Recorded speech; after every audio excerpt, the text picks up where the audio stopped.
What's up, and welcome to the Level Health Podcast. We've got Maria Manrique on the show today.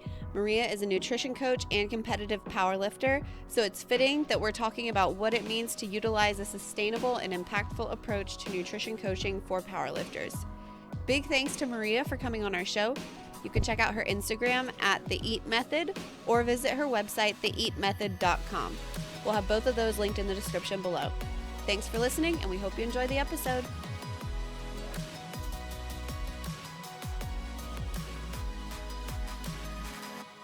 I mean, it's no secret that nutrition is like an incredibly charged topic and diet in general. And there's a lot of emotion that's behind it. And I think maybe even more so with strength and physique athletes because it has a lot more utility. There's a lot more on the line, I would say, for people in those positions. But I'm glad that you're joining me today, though, because I wanted to talk about your approach to nutrition with powerlifters specifically. But if you wanted to start by just kind of talking about your process of becoming an RD and where you're at and where you want to go with that. Oh, wow, quite a loaded. Okay, I can just go wherever. Absolutely. Yeah, let's do it. Well, I did intentionally want to become a registered dietitian, like straight get-go from high school and everything. But then I did the undergrad, which we were required to do. And there was absolutely no focus on sports nutrition until like my last year, and that was primarily because a lot of us like kept pushing for it. So 4 years, only one course was related to sports nutrition. I specifically went to that school too for our sports nutrition portion because they Mm. had said that there was one, but they removed it the year I entered. So And why is that? Like, is it just not where the money is in the industry, or they said that there wasn't enough enrollments I see, I for see. that specific area. But I also believe it's because they don't build awareness around it. Mm, Because once you kind of think like RD, most people naturally lead towards the clinic setting. So diabetes, heart conditions, and all of that, instead of like the private sector. But now it's finally like becoming more apparent. So I did the undergrad. By the fourth year, I was like, if I'm not gonna be able to become a sports RD, I don't want to do this. So then I took a year off. I did precision nutrition because they were the leading sports nutrition certification at the time.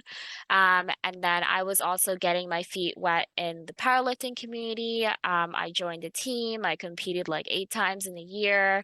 And then after that, I was struggling with immigration. So I had to put my master's set aside. I was like, I don't know what I'm going to do with my education until I fix my status.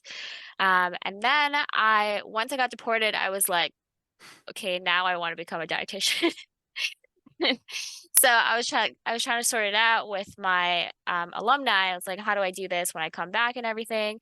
And they said that I would have to wait until I can officially come back to see what's going on. And then because it was 3 years past my graduation, they're like, you got to take an exam, which basically talks about what you learned the entire undergrad. If you pass it, you can take a master's. If you don't pass it, you may have to go back to undergrad. So I recently did that exam last month. Um, and then now I'm just waiting for my results, and hopefully I can get into my master's, become an RD by like 2025, and open up my own private practice specifically for powerlifters. Um, Especially because with powerlifting, there's an association, there's provincial, and then there's the national and then the world level. And any of those tiers, they don't have one that's specific to nutrition. They have a lot of like strength coaches on hand, um, or like handlers, performance related, but no one really for nutrition. So I'm looking at them like they're missing a huge component because a lot of these athletes, they're starting young and they have no idea how mm, to nourish themselves appropriately. They're just following what their friends are doing or what the gym bros are doing, and it's not always like the greatest start. And then you end up with these athletes who are learning from lessons that could have been avoided so easily from the beginning. So I was fair. like, I want to become that person for Canada. Like I want to start that area, bring awareness to the significance of it.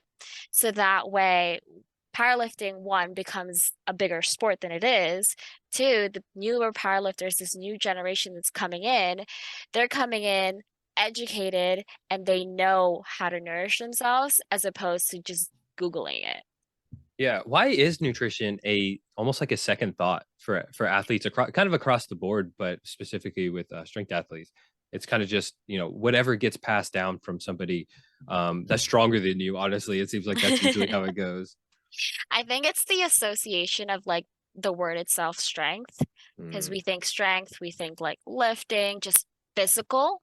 Um, and you don't really think about like what you actually put into your body to release that physical strength.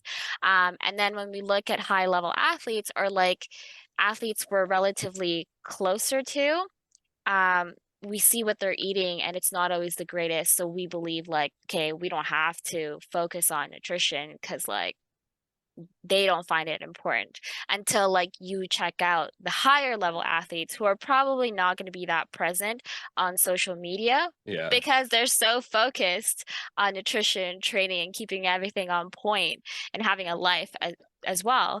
So it's like it's difficult because they don't really see that. Yeah, I think the true professionals are probably a little bit too busy to be worried about posting their meals and everything like that. Yeah. And then I guess it's kind of weird because then there's these people that are still strong, they're just not the best in the world, and then they're the ones putting out the information and people are getting, ideas from them. But what drew you to this space originally? Was it just the lifting component? Were you in right away? And I know you mentioned you want to be an RD out of high school. Was the nutrition there already and then you just kind of saw this opening, this need? Well, I had always, it's funny because I was never really an athlete growing up, or maybe like even now because I'm one of those people who trip on myself. But I always found sports nutrition field very interesting. I just like the way athletes self-motivate, how they're so determined and to do and accomplish just about anything they set their mind to. So I love that mindset. I envy that mindset. Um, so I was like, I want to work with those kinds of people, those Yeah. strong-willed people. And then when I got into my undergrad, I started exercising a little bit more, like lifting weights, just because there was no women in like the lifting area. Yeah. And it felt so empty. And I'm like, why are they all like huddled in the cardio and the Stairmaster and like the pool area? And they're afraid. I'm like, okay, well, this feels wrong. We're obviously seen as inferior because we make it so easy for us to look inferior.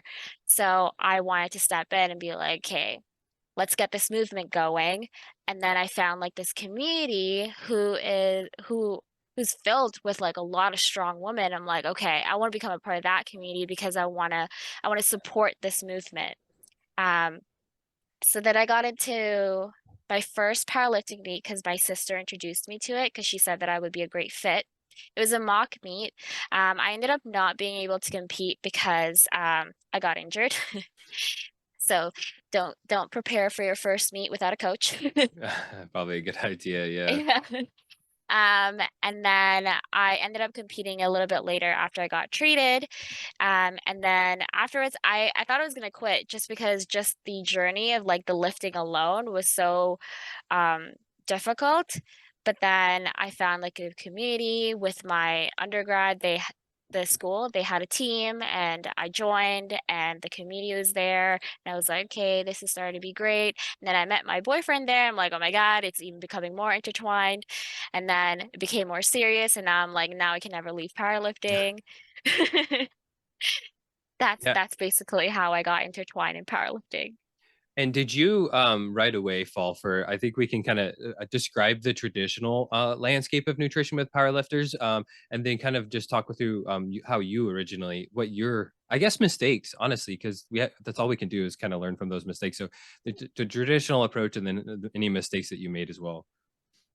So the traditional approach, I think it differs between genders, actually, the common mistake. So I find that with women, they're more likely to cut for their first meet, even though you hear a lot of like well experienced lifters tell you not to cut. it's just so ingrained in a lot of women that smaller is better. Hmm. And because you still want to like maintain this feminine look. So I find that for women, they want to cut weight for their first meet. And then sometimes for men, it's the opposite. They believe that weight moves weight. Whatever kind of weight moves weight, but that's not really the case. It's more about lean body mass that'll move weight. But they don't really understand the difference. So they would prepare for a meet by eating whatever is available and excuse their food choices because they're competing. Hmm. So there's kind of like the two opposites of that spectrum. I think that's where it usually starts. And then throughout the whole like powerlifting journey, probably, it's more about either they repeat those mistakes because they think they can do it better the next time, which I did myself too. Like I failed at cutting weight about 6 times in like 2 years, and it was horrible. And it took me probably another a year and a half to 2 years just to not only become aware of my own terrible habits, but just get myself to think differently and approach my own nutrition in a much more productive manner. So, um, that one's common. Another one is like when athletes have difficulty accepting the fact that their bodies will change over the years and that it is appropriate to move up a class. Because we get so stuck in like, okay, we're this weight class, we're always going to be competitive at this weight class, but that's not true. Hmm. Life is going to say differently, and you know, your lifestyle will change. There are going to be different demands. So there is a higher possibility that you'll actually succeed much better at a higher weight class.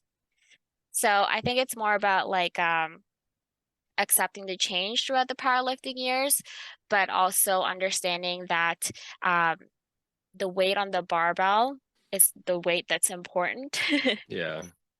versus the weight that you see on the scale. And I think that this we kind of landed in, if correct me if I'm wrong, but like the psychological side of things. Like, are you finding that you're having to talk people through these changes? Like, hey, it is okay if you're putting on weight, or like you mentioned, your body changing, your body composition changing. Perhaps even in season, off season, those kinds of the fluctuations, those changes are probably beneficial for you. So, is that something you have to talk to people quite a bit about? Is like, get out of your own head, please. Basically, a lot of the times it's me asking questions to kind of help them become aware of their Mm. own thought process. Um, and honestly, I feel like half the time they're asking me for permission that what they're Yeah. doing is okay. Um, so then sometimes it's a little bit of that. Um, but usually it's just getting them to become aware of what they're actually thinking and if it is productive towards their goal, because we always have like this one big goal that we're focused on. Um, and then we go from there.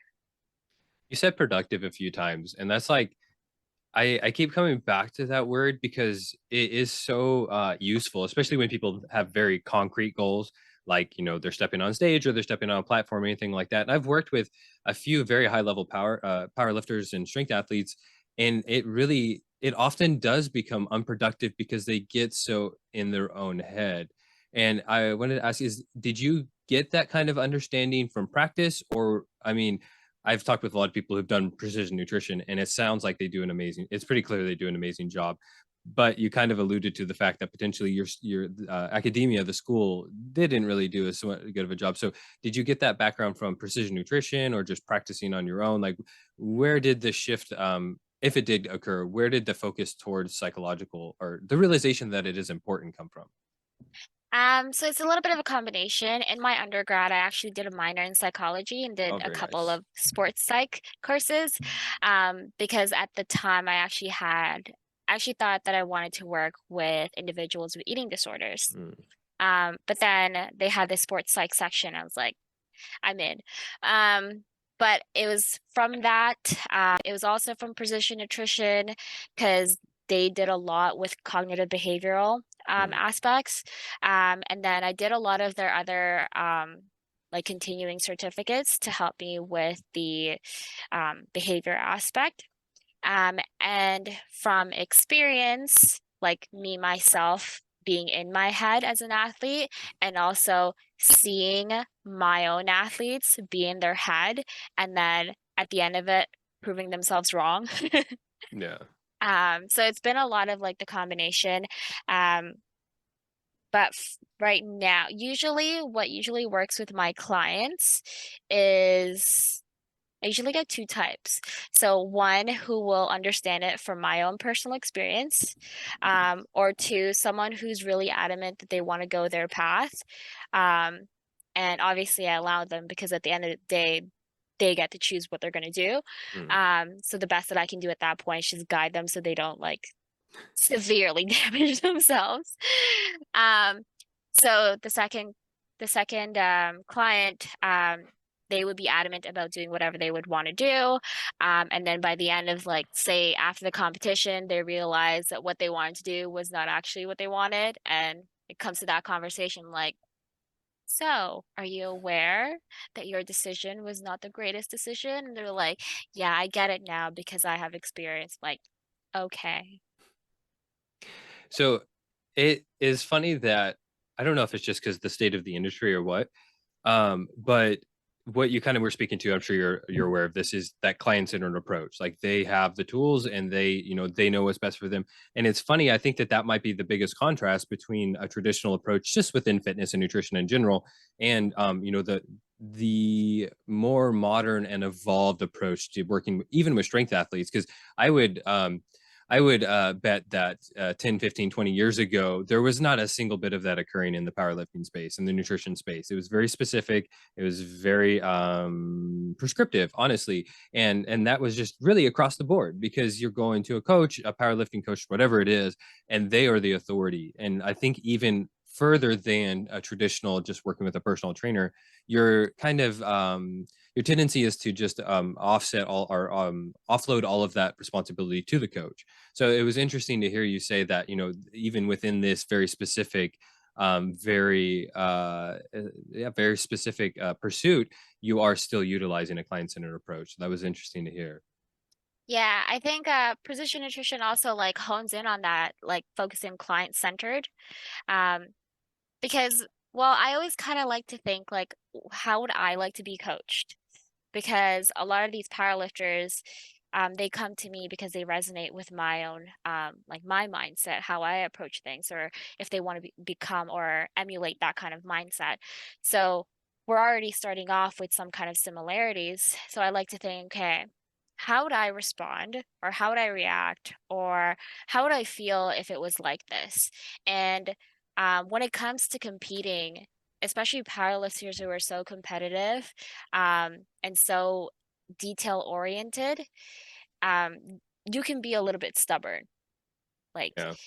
because something could look so great on paper, on a plan, but we know that it's never really going to go according to plan, but we don't want to even like think about that. We're going to pretend that that doesn't exist, and that we're going to say like everything is fine as long as we follow this. But that's not the case. Mm-hmm. So then I have to allow my clients to realize like there are other possibilities, and Yeah. they go through it through experience. Do you kind of this is something that I often talk to people about, especially when they have a specific goal. Do you have to learn to kind of adapt and let your clients know that there will be unforeseen obstacles and we're going to have to shift the plan? Because I think I mean, I look back to like the old school strength athletes and the gyms I've been to around here, like putting everything in the logbook, following it to a T, not regulating it all based on how they feel that day, not changing anything. It has to be exactly like it is. And so I think that it's very useful and potentially in the very beginning, you can speak to this, of course, with strength athletes more than I, but letting them know that it's kind of just a guess. I mean, we can prescribe everything, but it's just an educated guess and we have to be willing to shift. Is that something you kind of implement as well?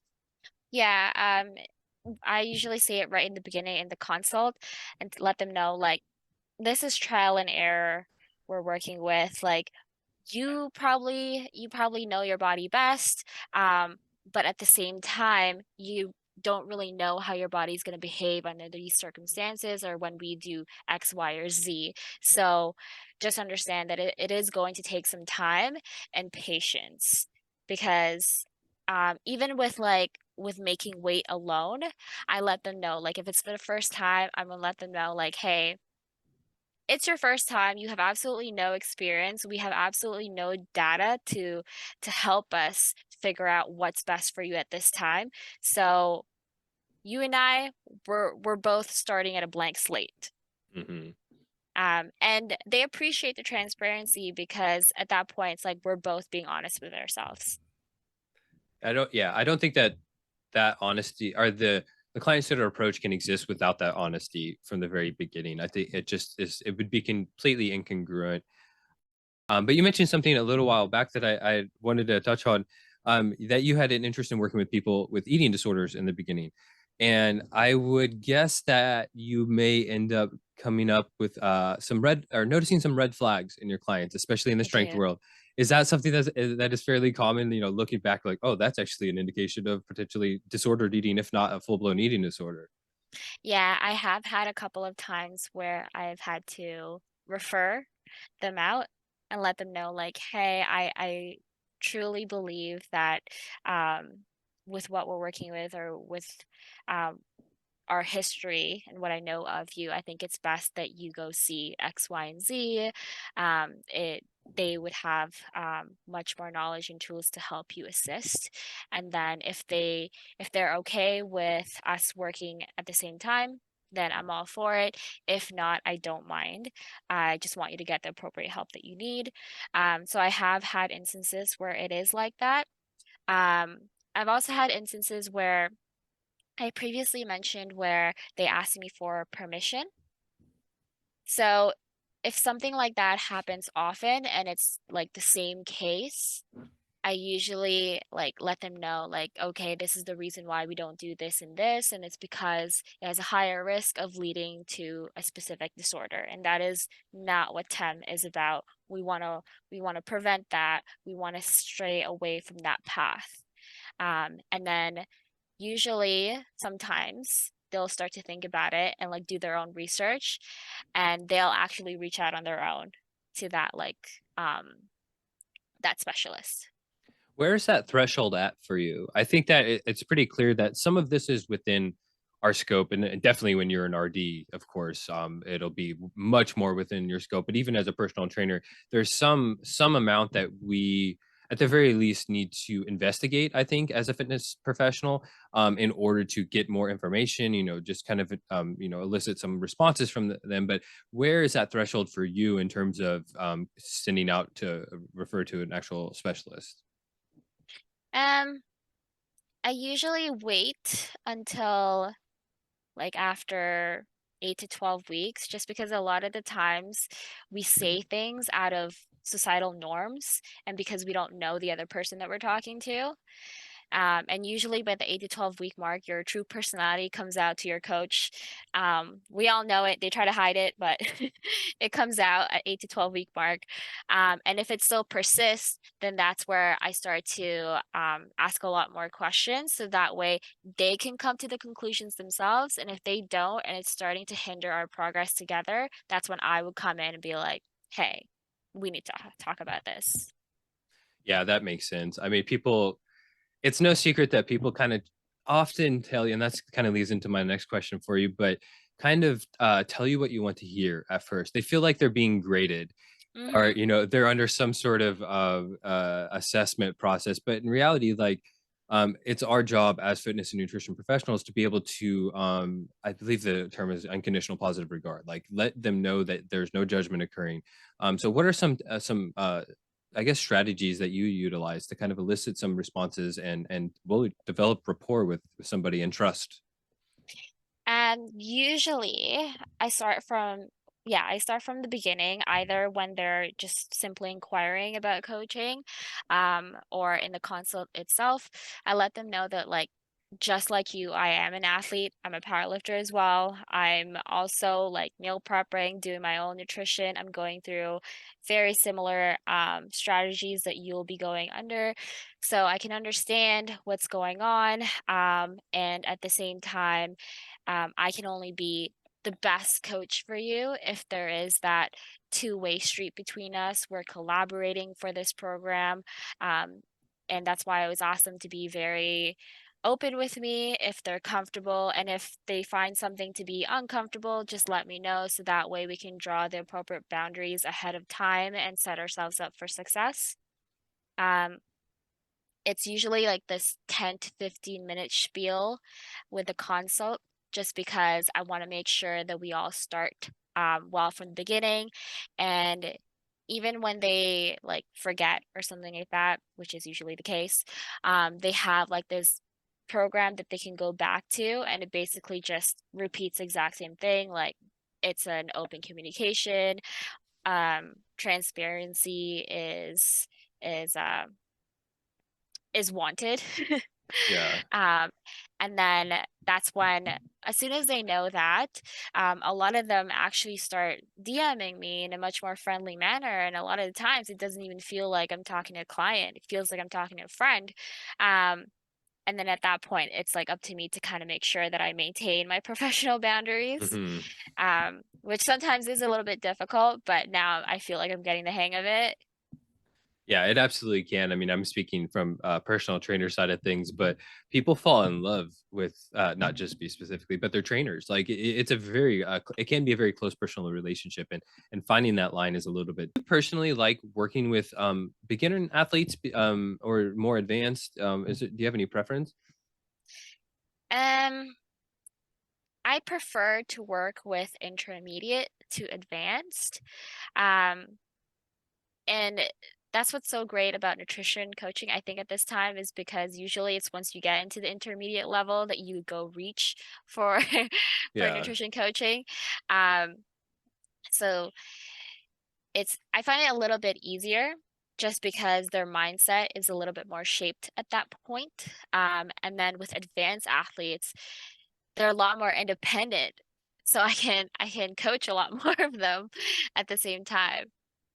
Do a lot of the same principles apply? I mean, it seems like they would, but I mean, an intermediate athlete looking to get stronger, is it similar to nutritionally? Is it quite similar to an advanced athlete? Is there really any discrepancy, or is it mostly just on an individual basis? I think it's more of an individual basis because, for example, my boyfriend, he would be considered advanced since he competes at a world level. Um, but his one of his major concerns was just making sure that he was logging in general.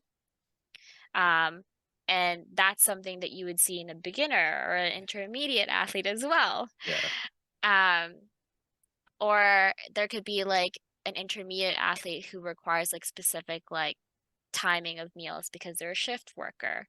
Um, but meal timing, nutrient timing isn't really that significant to like my boyfriend because he works a normal work day. Yeah, it seems like the most difficult situations I've been in with clients have been shift workers, people that are working night shifts, and like you said, it becomes the nutrition component becomes much more complex, I would say, because you're really, I don't even know if this is a common phrase, but ice skating uphill. Like you are just like the amount of precision that you have to get with those people is just off the charts, because it just seems like everything you're doing is at the very least not anabolic and probably pretty catabolic. Pretty difficult to make progress there. But Yeah. how has your approach changed over your course of working in this field? Um, I would say in the beginning I was a little bit more rigid until like I started to like really realize that people thrive in different methods. Um, and that's when I was just like, okay, you can use whatever tracker you want as long as you actually use it. Because, like, my management software comes with an in-app tracker, and it makes my work so much easier when clients use it. But then I get a lot of athletes who find it tedious. So they use like MyFitnessPal or like the other name brands. And then that's where I'm just like, okay, I have to work with my athletes. I can't like tell them to do what works for me because this is a program for them. Mhm. So a lot of the times it's just about me adapting to my athletes. Yeah, I think that's kind of just across the board. Again, it comes back to that client-centered approach, but your Instagram, you kind of said that a lot of people that are coming to you are seeing your content and they already have an idea of who you are. Is that something that you've utilized the social media in general? Like, is it you're making content? Is it putting that information out there? Everybody uses Instagram a little bit differently, but it really comes down to, I think, branding, especially as you have the EAT method. So, how do you utilize social media, and how does that kind of feed into your client acquisition process? Um, so if you actually look at it from like a very w- like bird's eye view of my Instagram, you'll notice like my very few first few posts are actually beginner oriented, and then it like slowly transitioned into intermediate athletes. And I don't know if I did that intentionally or if that's just how I adapted. um, but I was specifically trying to shape it in like a storybook kind of manner. Um, Hmm. and now I'm using it mainly to one be more what's that word when like people can naturally relate to you? I guess relatable, right? Okay. I mean, So now I'm kind of like focusing on relatable, that aspect, just because I'm repeating the whole powerlifting journey and I want them to come along with me and see like how to go about it.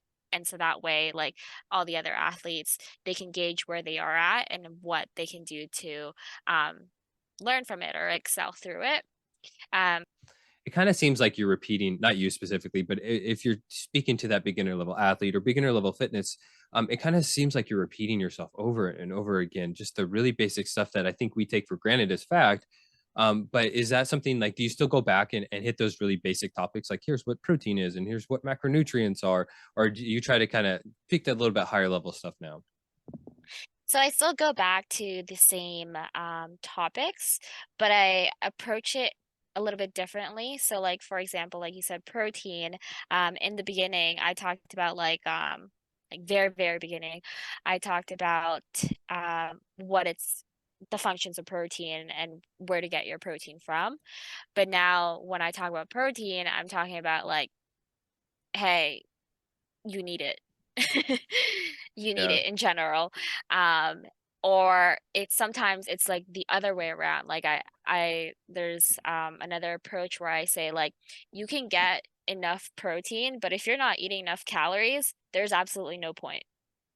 And that Mhm. usually like sticks to a lot of athletes because athletes are so like focused on like getting enough protein, 1 gram per pound of body weight, and then eat like 100 grams of carbs.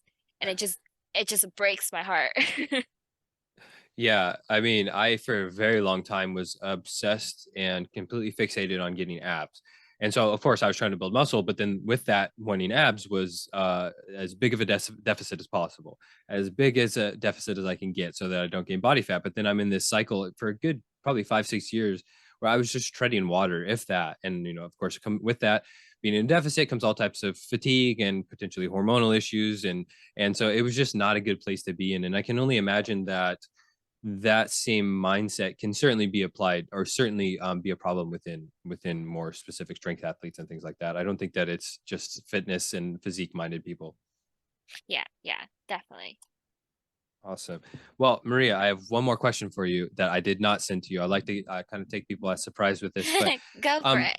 how do you feel that the nutrition? Actually, let's get a little bit more specific. So, how do you feel that the nutrition space within the strength community can improve just overall? Overall, oh, that's huge. Um, I think focusing on the basics at all levels would be like, or at least having that reminder. Because I think it's so easy to go up the pyramid and then forget what you've been doing to get to the top kind of thing. Yeah. Yeah, and that Um, that applies across the board. You mentioned pyramid.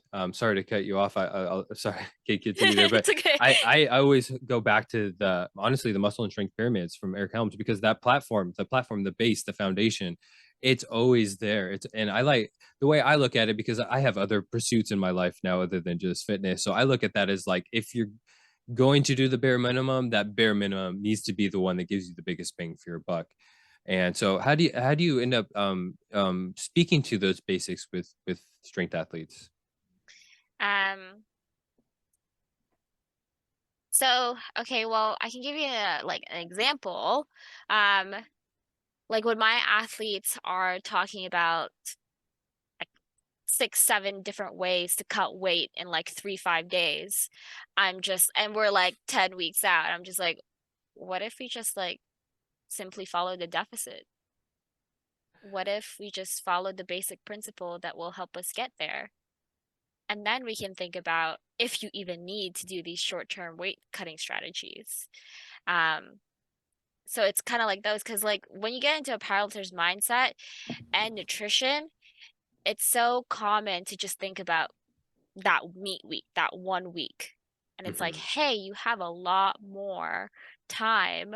Why don't you utilize all this time to actually get into shape so you don't need to put your body through that strenuous week?